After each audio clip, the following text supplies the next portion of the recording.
E aí galera, beleza? Professor Neto mais uma vez. Hoje agora a gente vai falar um pouquinho sobre os princípios da propagação dos raios de luz, tá? Vou começar aqui citando o primeiro dos princípios da propagação dos raios de luz, chamado de princípio da propagação retilínea dos raios de luz.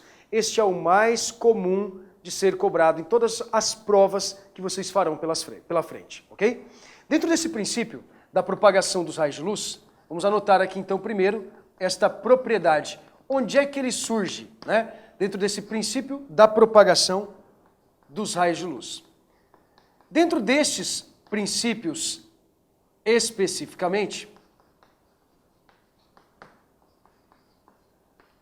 esse primeiro princípio classificado como princípio da propagação retilínea, este chove na maioria das provas que vocês fazem pela frente. E é bem tranquilo, como eu havia comentado em aulas anteriores, né? Como eu havia comentado lá em princípios, ou melhor dizendo, quando eu falei um pouquinho sobre a introdução da ótica geométrica, eu citei que tudo é baseado dentro de ótica geométrica em uma semelhança de triângulos. Se tudo é baseado em uma semelhança de triângulos, vamos observar aqui a seguinte propriedade ou a seguinte condição. Inicialmente, devido a esse princípio, inicialmente considerado como propagação retilínea, presta atenção que isso, de acordo com a física moderna, não é bem assim que funciona, mas em ótica geométrica nós vamos entender desta forma. Quer dizer então que a luz propaga-se exclusivamente em linha reta. É exatamente isso. Onde é que nós temos essa propagação acontecendo e onde é que nós temos esse tipo de percepção em relação a esses raios de luz? Vamos considerar aqui alguns exemplos. Nós podemos verificar isto na formação de sombras.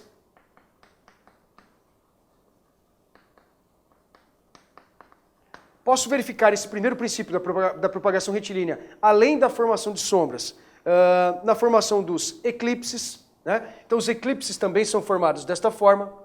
Além dos eclipses, eu posso pensar nas fases da Lua, posso pensar em uma máquina, em uma câmera fotográfica, posso pensar, além de uma câmera fotográfica, no olho humano, posso pensar em uma das melhores aplicações que nós temos, que é a câmara escura, né, conhecida como máquina pinhole, ou, ficou aportuguesando a situação, máquina pinhole, né, que é, na verdade, o ancestral da máquina fotográfica. Então, tudo baseado nesse princípio chamado de princípio da propagação retilínea dos raios de luz. Então, quer dizer que a luz propaga-se em linha reta. Para a ótica geométrica, sim, e ponto final. Se a luz propaga-se necessariamente em linha reta, vamos ver aqui alguns fenômenos onde nós podemos observar esse princípio da propagação retilínea. O primeiro deles, que eu quero citar aqui para vocês, é na formação de sombras. Na formação de sombras, nós temos uma relação com a matemática, como eu já disse, da semelhança de triângulos bastante importante. Imagine a seguinte situação, que você tem uma fonte de luz extensa, então vamos começar aqui entendendo esse princípio. A formação de sombras.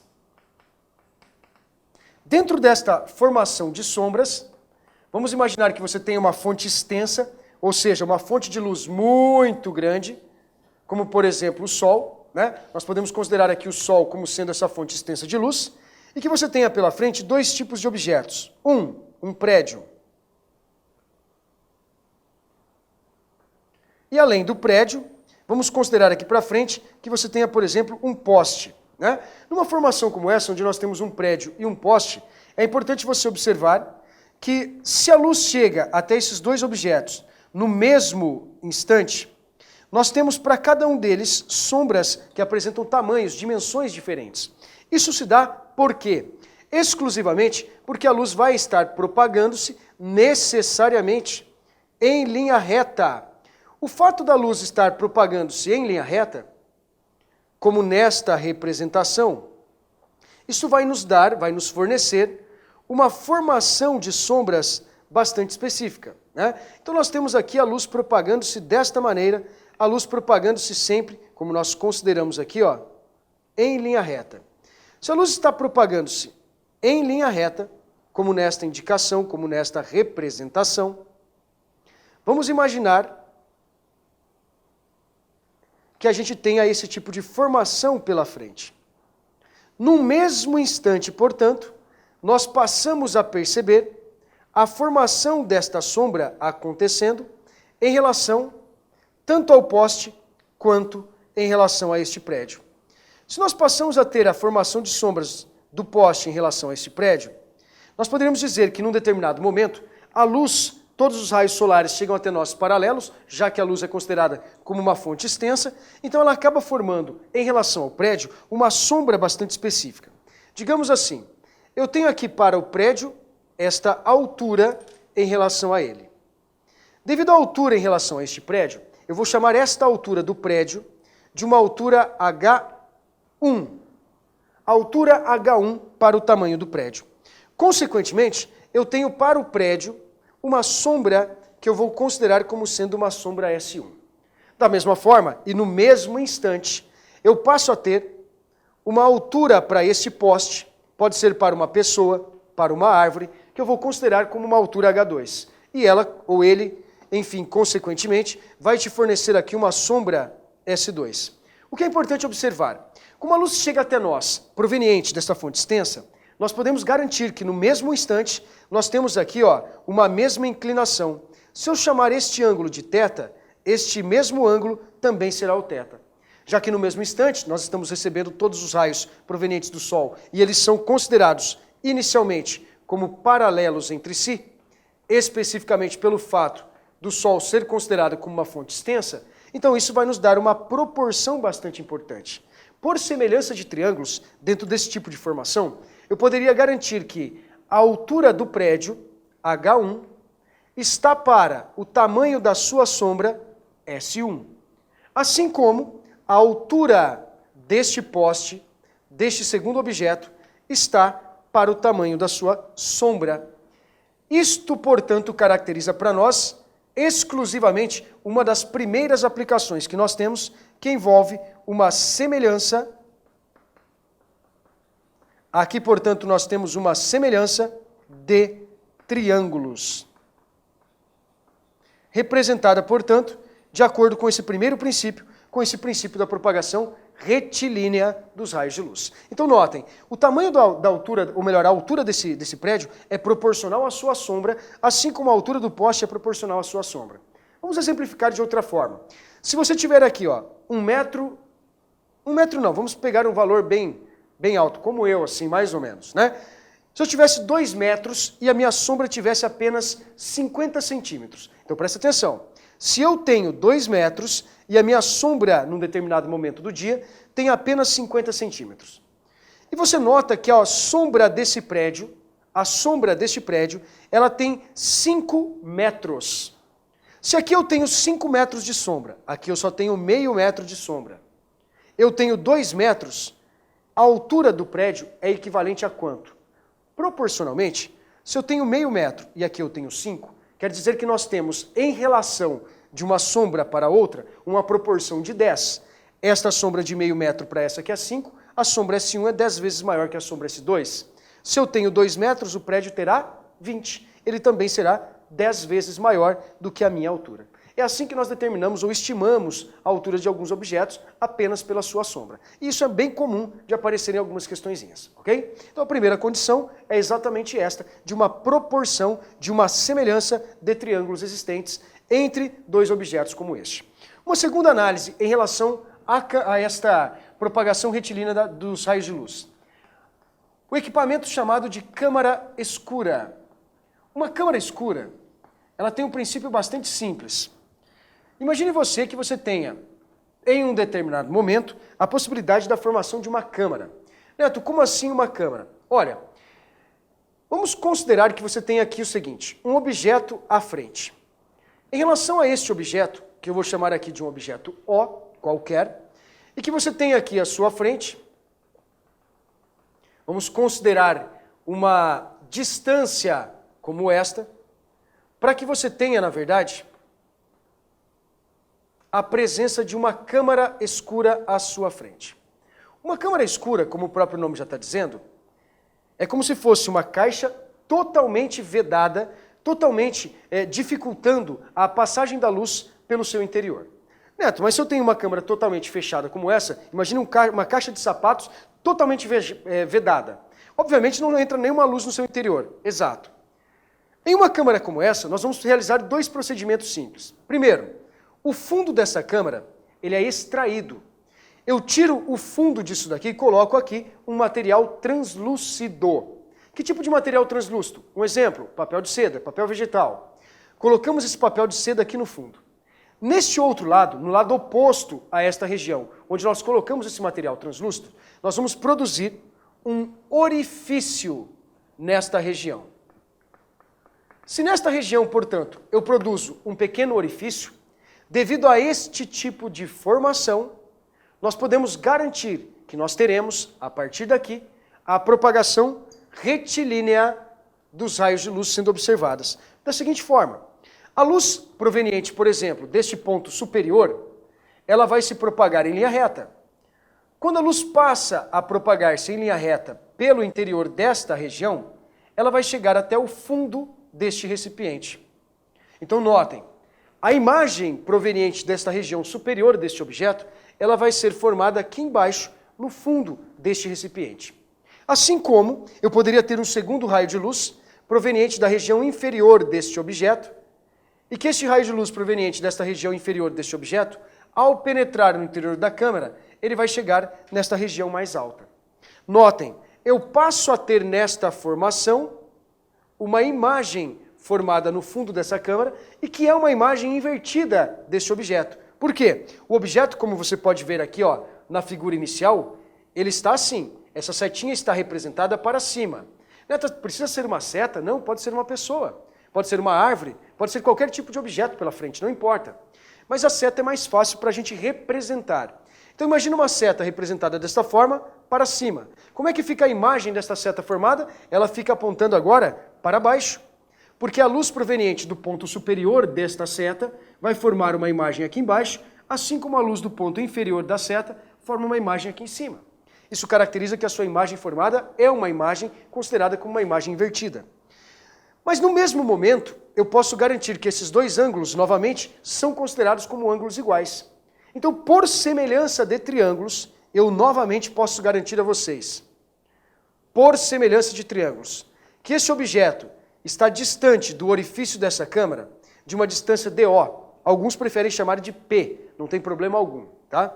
E, consequentemente, aqui, ó, nós temos a imagem desta câmara a uma distância DI, também do orifício. Notem, eu tenho tanto DO quanto DI a uma mesma proporção em relação aos seus tamanhos.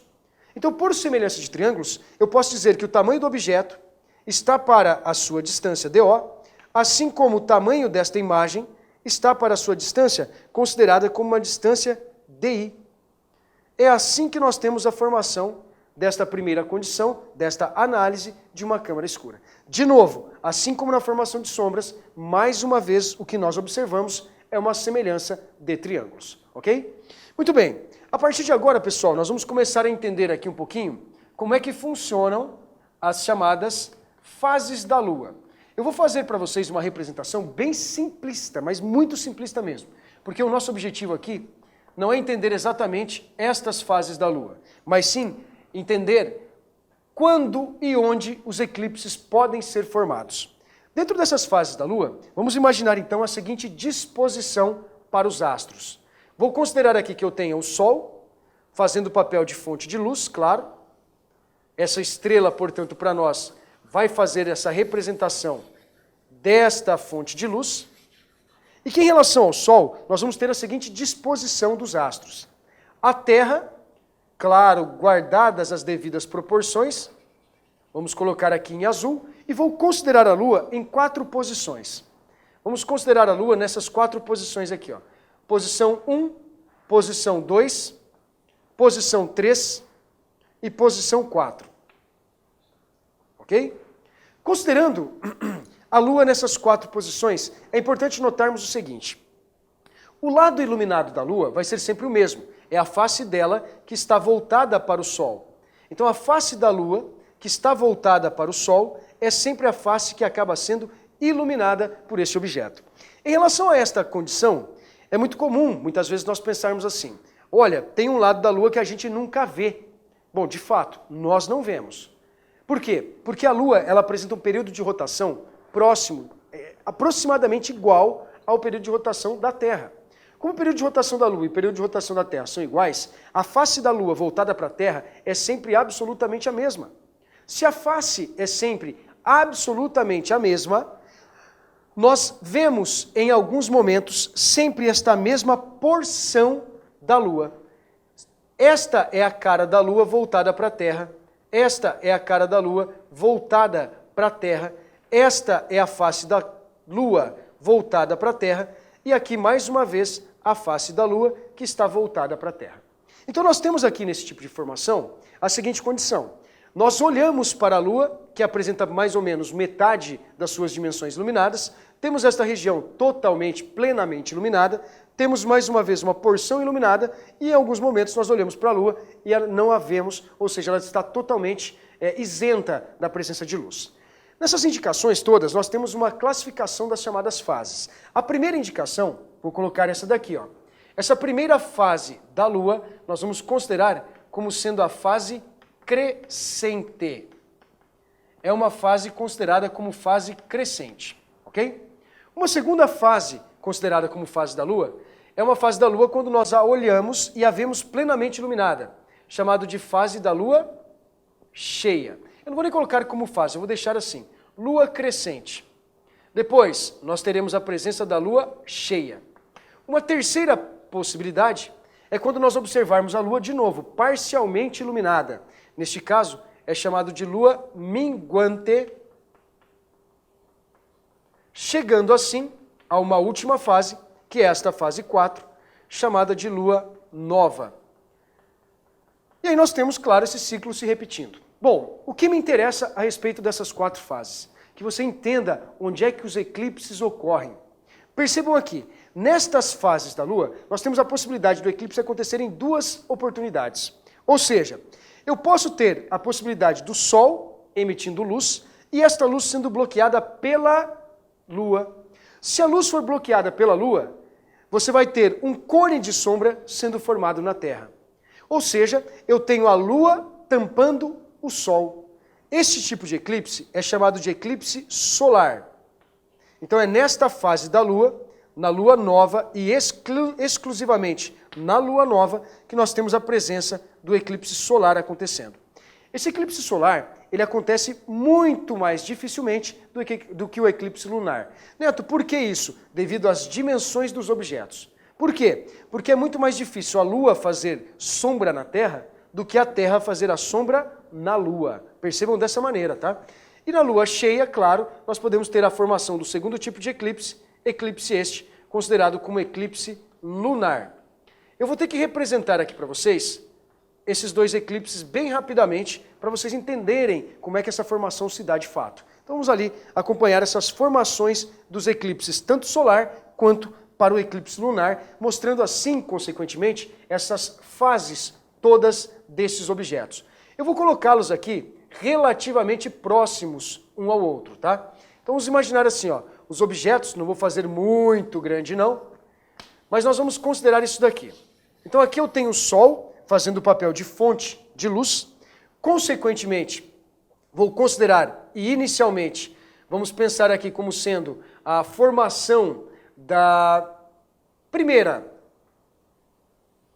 do eclipse considerado como lunar. Então vamos colocar aqui a Terra e vamos colocar aqui a Lua do lado oposto. Então nós temos na distribuição para o eclipse considerado como eclipse lunar, essa distribuição. Eu tenho o Sol, que faz o papel de fonte de luz, temos um obstáculo à passagem da luz, que é a Terra, e temos o anteparo, que é onde a luz deve estar chegando. Então, na sequência, nós temos a fonte, temos o obstáculo, que é quem dificulta essa passagem da luz, e, consequentemente, nós temos, por último, o anteparo. O que vai mudar de um eclipse para outro é apenas a disposição entre a Terra e a Lua, mantendo-se o Sol, obviamente, nesta mesma posição. Quando nós temos, portanto, a luz que sai, que é proveniente do Sol, por ser considerado como uma fonte extensa, eu vou imaginar o Sol como sendo essa fonte extensa aqui, ó. Vou considerar esses 2 pontos, o superior e o inferior. Posso ficar pegando pontos intermediários? Poderíamos, mas não vou. Então nós consideramos isso daqui. Como a luz é proveniente do Sol, ela vai estar tangenciando a Terra destas duas formas.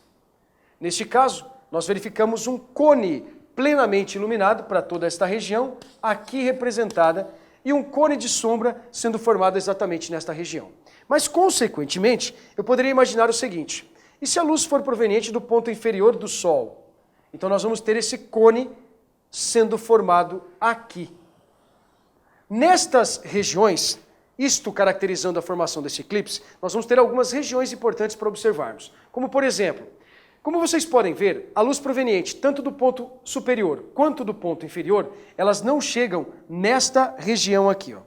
Nesta região, portanto, eu posso considerar como sendo uma região S. O que vem a ser esta região S? Este S representa para nós a região da formação de sombra. A luz proveniente tanto do ponto superior do Sol, que é essa estrela que faz o papel de fonte, quanto do ponto inferior, ela não consegue chegar aqui, porque a Terra está bloqueando a passagem desses raios de luz.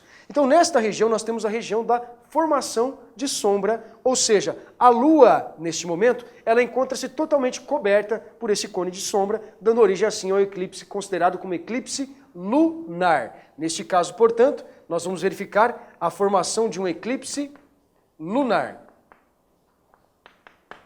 E aí nós temos duas outras regiões importantes para observarmos. Como, por exemplo, nós podemos notar duas outras regiões, que são essas regiões que são parcialmente iluminadas. Vou representar pela letra P. O que vem a ser essa letra P? É chamado de penumbra. A letra P é considerada como a região de penumbra, uma região onde nós temos como sendo uma região parcialmente iluminada. A região de sombra pode ser classificada ainda como uma região de umbra, mas nessa região da penumbra é uma região parcialmente iluminada, ou seja, a luz solar proveniente do ponto superior não chega a este ponto, mas do ponto inferior chega.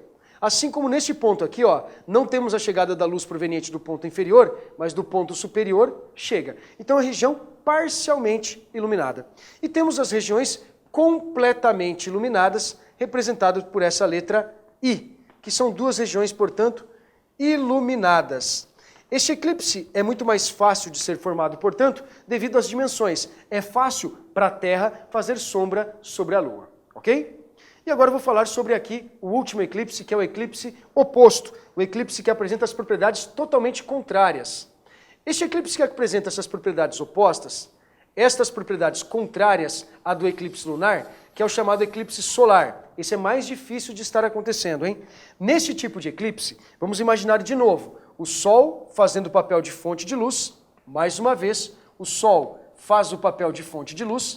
É considerado como uma fonte extensa? Novamente, ele é considerado como uma fonte extensa de luz. Aqui, vamos colocar, portanto, a Terra, fazendo o papel, portanto, do seu anteparo. Quem vai ser agora o obstáculo à passagem da luz? Este obstáculo vai ser exatamente a Lua. Então nós vamos considerar aqui a Lua diante da Terra, fazendo então o papel de um obstáculo à passagem da luz.